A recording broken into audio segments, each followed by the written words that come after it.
Indonesia adalah bangsa yang besar dengan berbagai macam suku, ras, agama, dan wilayahnya. Itulah sebabnya wajar jika bangsa Indonesia juga memiliki banyak kebudayaan, termasuk kekayaan alam, kekayaan intelektual, dan kekayaan leluhurnya. Dari luas dan besarnya bangsa ini, apakah kita pernah berpikir tentang bagaimana teori asal-usul nenek moyang bangsa Indonesia itu ada?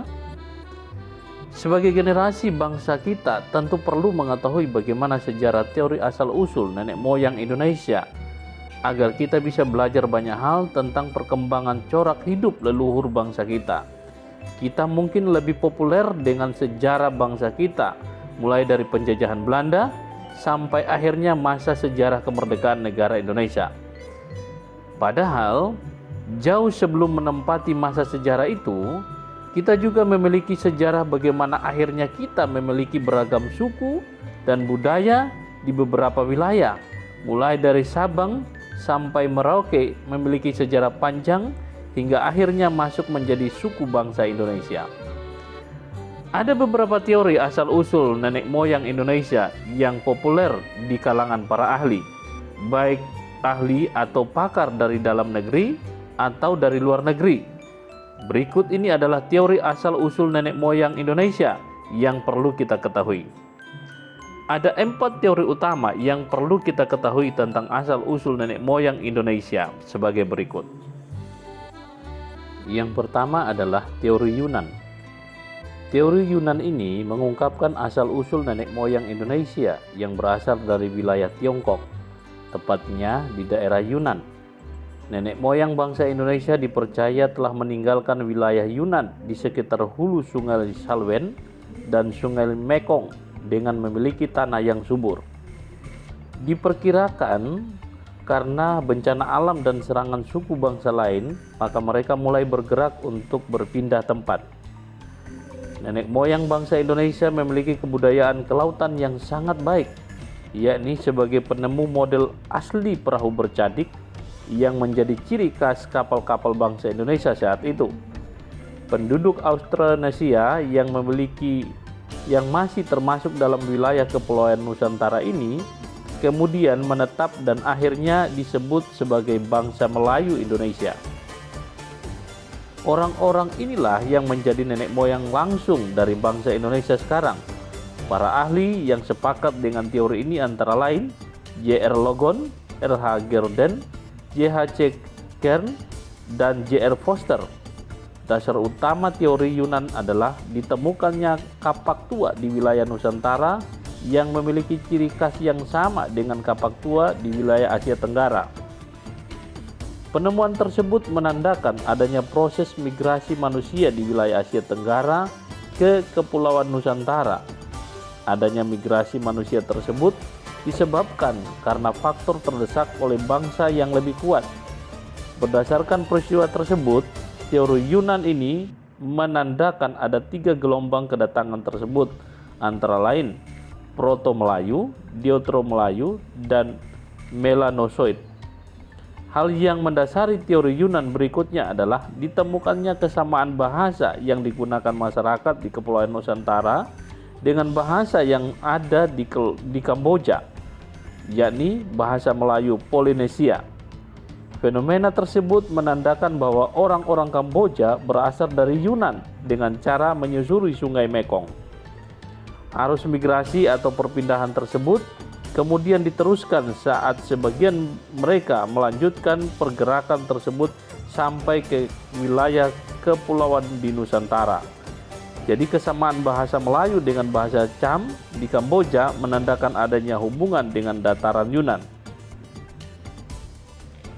Teori yang kedua adalah teori Nusantara. Teori ini menyebutkan bahwa bangsa Indonesia itu berasal dari wilayah Indonesia itu sendiri, yakni tidak melalui proses migrasi dari daerah manapun. Teori Nusantara ini didukung oleh para ahli antara lain Goris Keraf, J. Crawford, Sultan Takdir Ali Sabana, dan Muhammad Yamin. Dasar utama teori Nusantara adalah berdasarkan pada bangsa Melayu yang merupakan bangsa dengan peradaban yang sudah tinggi. Anggapan tersebut didasari pada hipotesis bahwa bangsa Melayu telah melewati proses perkembangan budaya sebelumnya di wilayahnya. Jadi kesimpulannya adalah bahwa bangsa Melayu asli di Nusantara yang akhirnya tumbuh dan berkembang dengan sendirinya tanpa adanya perpindahan ke wilayah tersebut. Teori Nusantara ini juga didukung dengan penemuan adanya kesamaan bahasa Melayu dengan bahasa Kamboja karena sebuah kebetulan. Kemudian penemuan Homo solensis dan Homo wajakensis di Pulau Jawa menjadi penanda bahwa keturunan bangsa Melayu memiliki kompetensi berasal dari Jawa.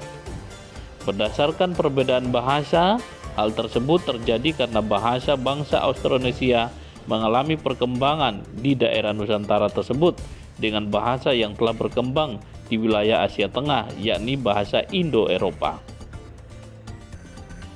Teori yang ketiga adalah teori out of Africa. Teori ini mengungkapkan bahwa asal-usul nenek moyang bangsa Indonesia berasal dari Afrika.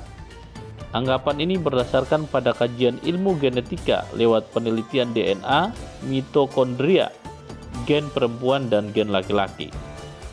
Merek kemudian berimigrasi dari Afrika hingga ke wilayah Australia yang sudah mendekati wilayah Nusantara. Teori ini kemudian mengungkapkan bahwa bangsa Afrika berimigrasi atau melakukan perpindahan menuju Asia Barat dan sekitarnya sekitar 50.000 sampai 70.000 tahun yang lalu. Pada sekitar tahun itu bumi sedang memasuki akhir dari zaman glasial, yakni ketika permukaan air laut menjadi lebih dangkal karena air masih berbentuk gletser. Pada masa itu memang memungkinkan manusia untuk menyeberangi lautan hanya dengan menggunakan perahu sederhana. Perpindahan bangsa Afrika ke Asia kemudian terpecah menjadi beberapa kelompok. Ada kelompok yang tinggal sementara di bagian wilayah Timur Tengah atau Asia Barat Daya, dan ada kelompok lain yang berimigrasi dengan menyusuri pantai semenanjung Arab menuju India, Asia Timur, Australia termasuk Indonesia.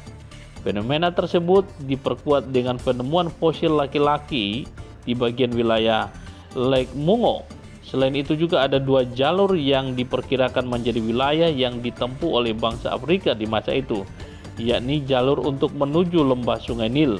Wilayah tersebut melintasi semenanjung Sinai, kemudian ke bagian utara melewati Arab Levant dan jalur yang juga melewati Laut Merah. Dan teori yang keempat adalah teori out of Taiwan. Teori ini mengungkapkan bahwa asal-usul bangsa Indonesia adalah berasal dari Kepulauan Formosa atau wilayah Taiwan sekarang.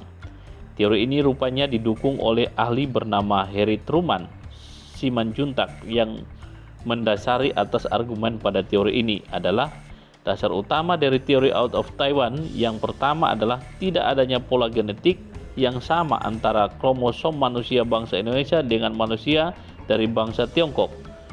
Masih berdasarkan teori ini, bahasa yang digunakan dan berkembang di Nusantara adalah bahasa yang masuk dalam rumpun bahasa Austronesia. Bahasa rumpun Austronesia ini digunakan oleh para leluhur bangsa Indonesia, terutama yang menetap di Pulau Formosa. Jadi dari segi bahasa sudah jelas bahwa orang-orang Nusantara mengadopsi budaya Austronesia dan mengembangkannya sehingga menjadi bangsa Indonesia seperti saat sekarang ini.